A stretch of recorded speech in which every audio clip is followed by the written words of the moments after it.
What's up, guys? Marjack79 here, and I think I have gathered my thoughts and my emotions enough to do a spoiler-heavy review of Avengers Infinity War. But first, I wanted to do a little quick haul video of what I got from the movie theater the night of the premiere. I saw it last Thursday, of course. So I got this awesome poster here, as you can see. What an awesome poster, man. Definitely represents all the characters, or at least all the heroes that were in the movie. I got this Thanos head cup, really nice. And I got this Iron Man head cup. I chose Thanos. The wife chose Iron Man.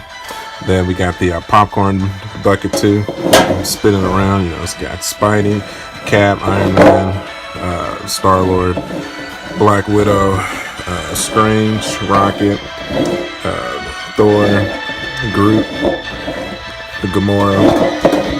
So yeah, man, it's awesome. Alright, so let's go ahead and get into my review here. I don't even know where to start, guys. So I think we're just gonna take one segment of the film at a time, and I'm gonna dissect it and just tell y'all how I felt about it. So to start off, the movie picks up right where Thor Ragnarok left off. Thanos is attacking the getaway ship. Pretty much, I would say the majority of the Asgardians that were on that ship have been killed, with the Loki, Thor, and Hulk fighting against Thanos. You know, and they're doing pretty well at first, but then it all goes to hell, and Thanos really starts to show his power. And the first hero to go, like I said, this is spoilers here. This is your last chance to leave before I really start getting into the spoilers. We see Loki get killed by Thanos. Man. So the movie definitely started off big. What a brutal kill it was too. Thanos choked him out. I mean, you see blood like dripping from his eyeballs and his nose and everything. It was rough, man. It was rough. So, you know, you see Thor's emotion as he's crawling, you know, all over Loki's body, trying to wake him up. It's pretty bad. So that definitely sets the tone for the movie to let us know what type of film it's getting ready to be.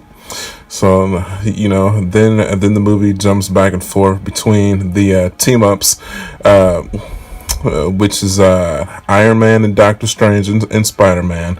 Then we have Thor and the Guardians, and then we have Captain America and the Vision and Scarlet Witch and Black Widow, and then the Winter Soldier. Bucky is still over in Wakanda with T'Challa, Shuri, and Okoye. So I think the film does a really awesome job of you know, dissecting each group of heroes and then eventually bringing them together when Thanos makes his way to Earth after he, you know, grabs all the Infinity Stones. So definitely the fight scenes were absolutely fantastic. I think if I had to pick up my favorites, there was a specific fight scene that involved T'Challa and Steve when they were fighting against the hordes of Thanos' army. That was amazing. And then there was a scene when they were on Titan where Doctor Strange was fighting against Thanos, and I would say that he easily has the most interesting, most awesome moveset out of every hero. Like, he was pulling out stuff where I was like, whoa, holy crap. I mean, there was a scene where he went into like a Arabic god pose. I don't really know how to describe it, but he had like the eight arms come out. You know how you see on those on all those paintings and stuff where the Arabic goddess like has like the 8 arms and stuff coming out. Well, yeah, it was exactly the same pose. And he had like hundreds of beams like coming out of each the poses. So that was probably one of my favorite action scenes of the movie. Then of course Iron Man was a standout too. His new nanotech suit was absolutely amazing. I'm actually thinking about grabbing a figure of that when it comes out from SH Figure Arts. I think it was more reminiscent of the Extremist suit from the comic book. I mean, he could summon it, and it would just materialize on his skin, kind of like how the vibranium, kind of like how Black Panther's vibranium suit just materializes onto his body. So yeah, man, it was awesome. You know, it was also a scene when they were going up into space on one of Thanos's spare ships, chasing after, because Doctor Strange had been knocked out and he was getting kidnapped to get the time stone around his neck. So Iron Man and Spider-Man were chasing after him, and they were going up to space. But Spider-Man's suit didn't allow him to breathe onto in space, and he was going to have to fall back down to the surface. But then Tony calls the Iron Spidey suit, and just in such an awesome fashion, it attaches to his body and materializes onto him, kind of like the nanotech suit did for Tony. So yeah, the Iron Spider suit was definitely a standout in the movie as well. It was definitely utilized well, and it showed all of its capabilities. The 4 extra arms and legs that retracts and attracts from his body were definitely awesome. So there was also a scene with Okoye and Black Widow fighting against one of the main female warrior of Thanos' army. I can't think of her name though, but yeah, that was a standout scene as well. Definitely showcased probably the 2 greatest female warriors of the Marvel universe, taking on the Thanos' top female soldier. And of course, she did not stand a chance. She got taken out quickly. Shuri got some standouts and a standout line too. There was a scene where they were trying to figure out how to take the mind gem out of Vision's head, and she suggested, how come like Tony and Bruce didn't program when they were programming Vision, how come they didn't give an option to like be able to take the mind gem out? And then Bruce is like, well, because we didn't think of it. And then Shuri was like, well, I'm sure you did your best. that got a lot of laughs from my theater for sure. And then speaking of Bruce, we actually only get to see Hulk once in the entire movie, at the very beginning when Thanos is attacking Thor's ship. So he comes out to take on Thor. For the first like 30 seconds, he's doing really, really well. But then one of Thanos' soldiers is like, just let him have his fun. He's not taking this serious yet. And then, Thanos goes on the offensive, and I'm gonna take it to Dragon Ball Z. Do you remember the scene where Frieza was pretty much torturing Vegeta on Namek? Yeah, it was like that. We've never seen Hulk get his ass handed to him like this. Like it was bad. It was bad. Like it was reminiscent of when Hulk slammed Loki back on Earth in the original Avengers. Like that's how bad it was. It was so bad to the point to where Bruce spends the rest of the movie trying to get Hulk to come out, and every time he tries to get him to come out, he's like, no. So that was really awesome too. So alright, so let's get into some of the more dramatic, sadder elements of the movie. So we definitely get a ton of backstory on Thanos and Gamora, and it really dives deep into their relationship as a father and adopted daughter. And the movie definitely hints around. I mean, Gamora tries to deny it, but it's no question that she still feels some sort of feelings towards Thanos. I mean, even though he destroyed half of her planet, kidnapped her from her original mother, but on her home planet she was starving and suffering and everything anyway. So I mean, and Thanos was mad. He thought that he was saving her, which in a way, he kind of was. So, and then that dives into Thanos' main master plan. On his home world of his planet was way overpopulated, and the people were using too much of the resources. So he suggested a mass genocide of half of the population, and of course they called him crazy. And then what he prophesized came to happen. Titan ended up becoming a deserted wasteland because they used up all of their natural resources. So he made it his goal to collect all the Infinity Stones so that he could wipe off half of all the universe's populations too, so that the remaining people could have plenty of food and plenty of natural resources, so it would never be suffering or famine or death or anything like that ever again. So on his way to collect the Soul Stone, another huge sad aspect of the movie and how he was able to acquire the Soul Stone was that he had to sacrifice the person that he loved the most, and that just happened to be Gamora. And what a brutal way for her life to end, man. He had to throw her off of a cliff, and there was no like, well, maybe she survived and maybe she fell into like a pool of water or something. No, we get a zoom in of her broken body underneath a puddle of her own blood. So yeah, she's definitely not alive anymore in the MCU.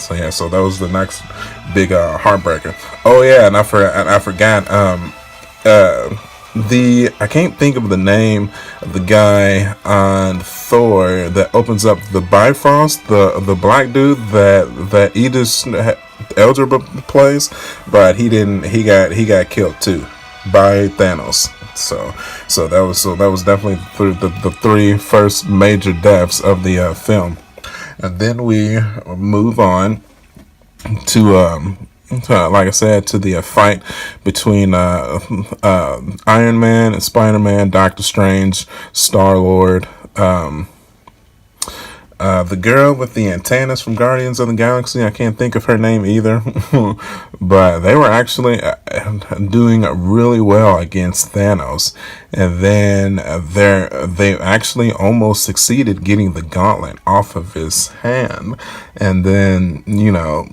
when Mantis, that's her name, when she is diving into his mind to keep him distracted, and oh man, this part was so crazy. When she's diving into his mind, she says that she feels that he is feeling anguish and suffering and loss, and Star-Lord is like, what are you talking about? Because he knows that Gamora got kidnapped by Thanos, and he's like, where is Gamora? And that Thanos lets it slip out, and then that he killed Gamora. And then of course Star-Lord goes crazy, and he starts attacking Thanos, just punching him in the face, which causes Mantis to lose her grip, and oh man, and then Thanos breaks free, and then he's not playing any more games, and then he takes control of like a moon or something and breaks it apart and just crashes it towards Titan. And then at that point it all goes to hell. And then we see the Doctor Strange Thanos fight, which is absolutely amazing. Like, we're seeing moves that we've never seen from him before. Like I mentioned earlier, the Arabic goddess pose that was really awesome. And then he gets beat, and then Iron Man makes his last stand, and Tony, which we see some awesome nanotech suit moves as well. but it's just not enough.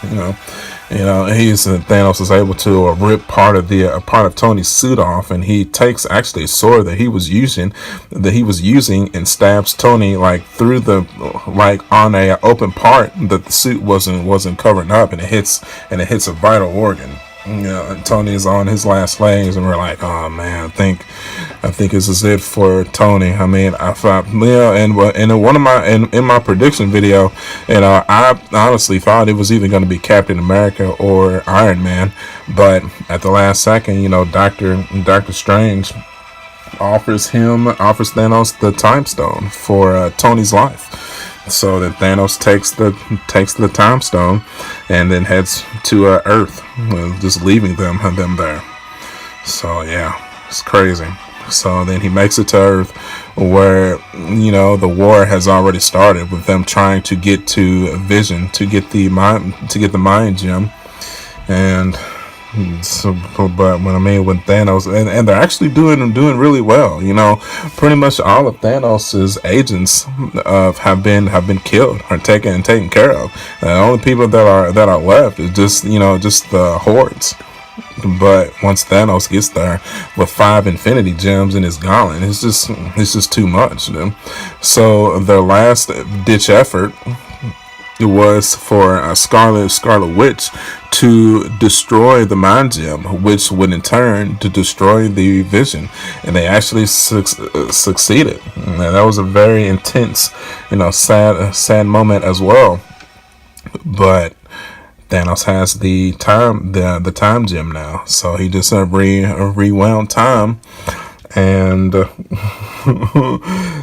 brings some Vision back to life and grabs a Vision and just violently rips the mind gem right out of his head, and then throws his lifeless body onto the ground.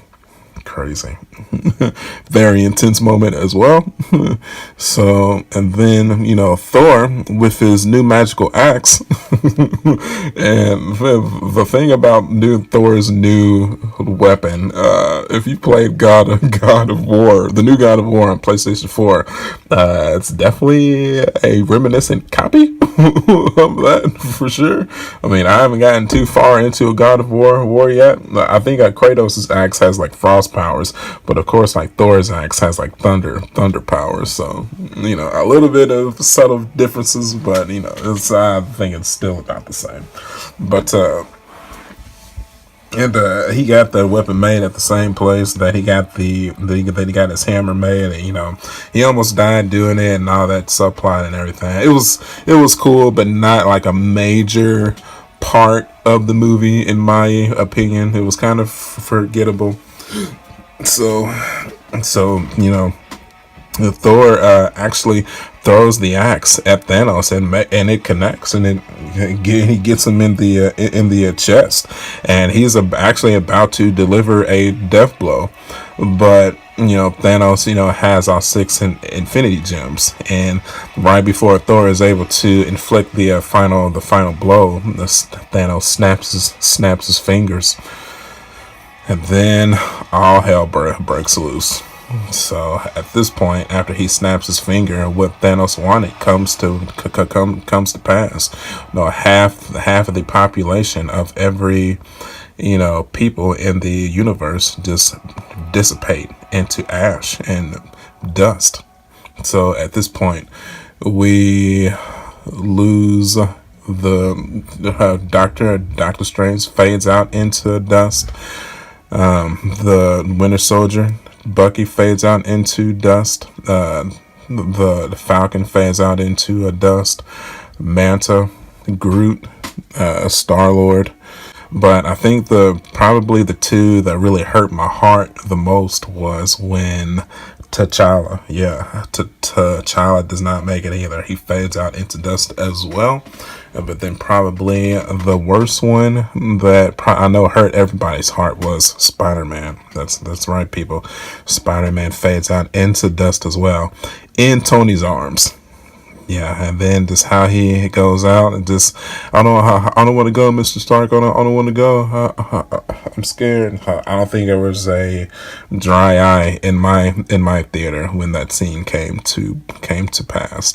So, and then, after all that, after they've lost half of the population, Thanos goes to this green planet. It looks like it kind of looks like a farm, just a green pasture, and just sits there, just in tears. And and then at the end, like it's like he reverts back into his psyche or something. He's talking to a child version of Gamora, and the child version of Gamora turns around and looks at him and asks, did you do it? And Thanos is like, yeah. And then she asks, what did it cost?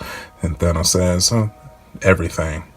So, yeah, man. And then after that, like I said, he looks over the green pasture and the film ends.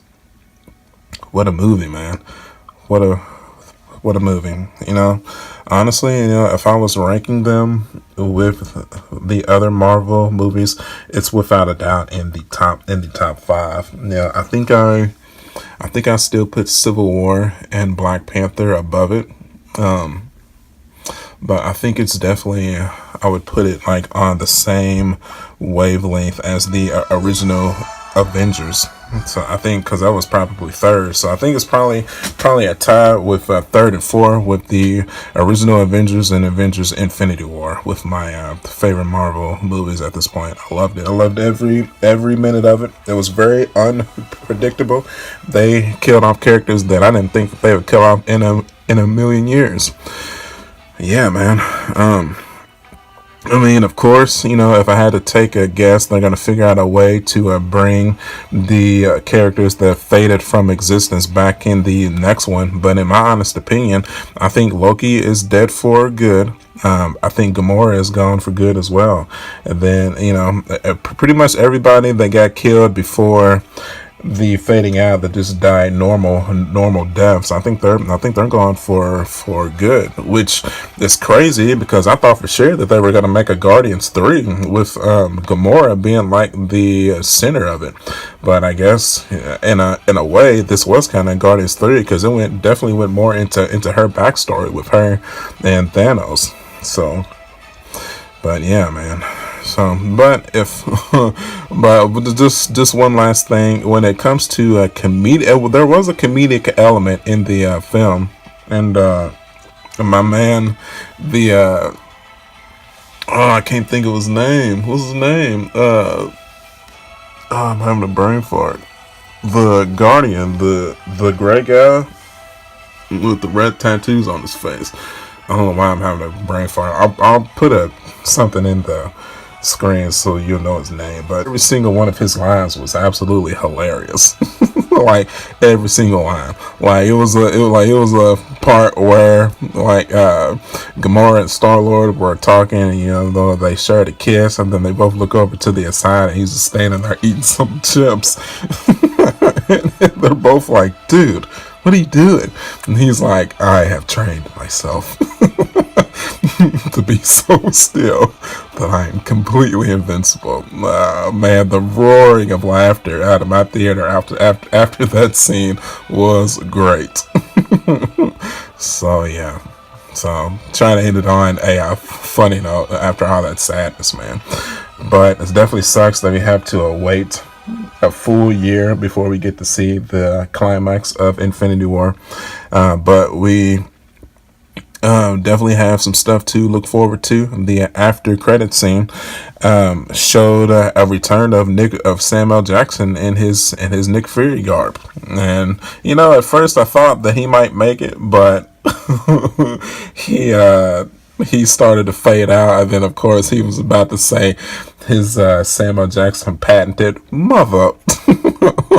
Then he fades out, but before he fades out, he does press a distress signal to Captain Marvel. So yeah, so I think so. Obviously, the standalone movie Captain Marvel is coming before the next Avengers sequel. And I think the Captain Marvel movie is supposed to take place in the 90s, and it's going to be centered on her and Nick Fury. So very excited to see that. The next Marvel movie is Ant-Man, which actually everybody from Ant-Man and Hawkeye were completely absent from the film. I thought that was a shock too. They were just gone completely.